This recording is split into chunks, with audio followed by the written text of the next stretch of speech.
first begin by telling us a little bit about the Global Partnership for Education? Certainly, the Global Partnership for Education is the only multilateral that's just focused on school education. So, our mission is to help developing countries get kids into school and to make sure that they're getting a quality education. We work with 60 developing countries right around the world, so it's big geographically, and the challenge is big too. There are 124 million children of primary and lower secondary age who aren't in school. Wow. And what kind of impact have you had over the last several years? Look, we're very pleased to be able to say in our partner countries, domestic expenditure on education has gone up by around about 10%. So our money coming from donors has leveraged new resources out of developing countries. We've seen increases in access to education. We've seen more girls going to school.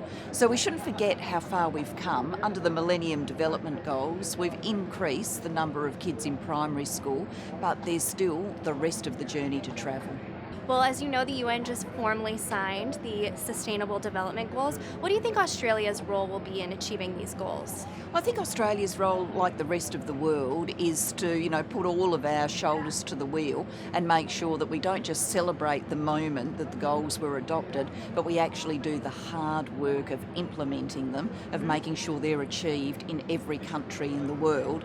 And for education, that's really about accelerating investment and bringing in the time horizon when we're going to have all kids in school.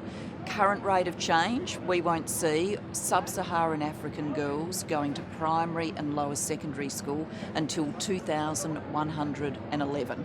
So even though you're nice and young, you're not going to live to see that. We've got to cut that time horizon. All right, well, there are 60,000 global citizens here today. How can global citizens play a role in achieving these goals?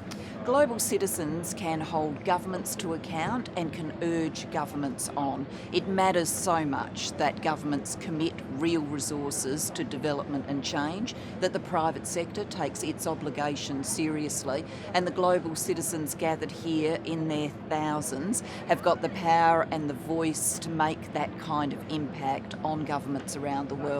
So I hope they do. I hope they have a wonderful night, but for the rest of the time they're making their voices heard so that governments know that young people in particular are not going to let them off the hook. They want to see change. Absolutely. Okay, final question. If you could choose one word to describe what the world would look like in 2030, what would it be? One word, I would like the word equality, that we're actually able to look across the world, brothers and sisters, kids, wherever they are in the world, getting an equal access and an equal go to a great future.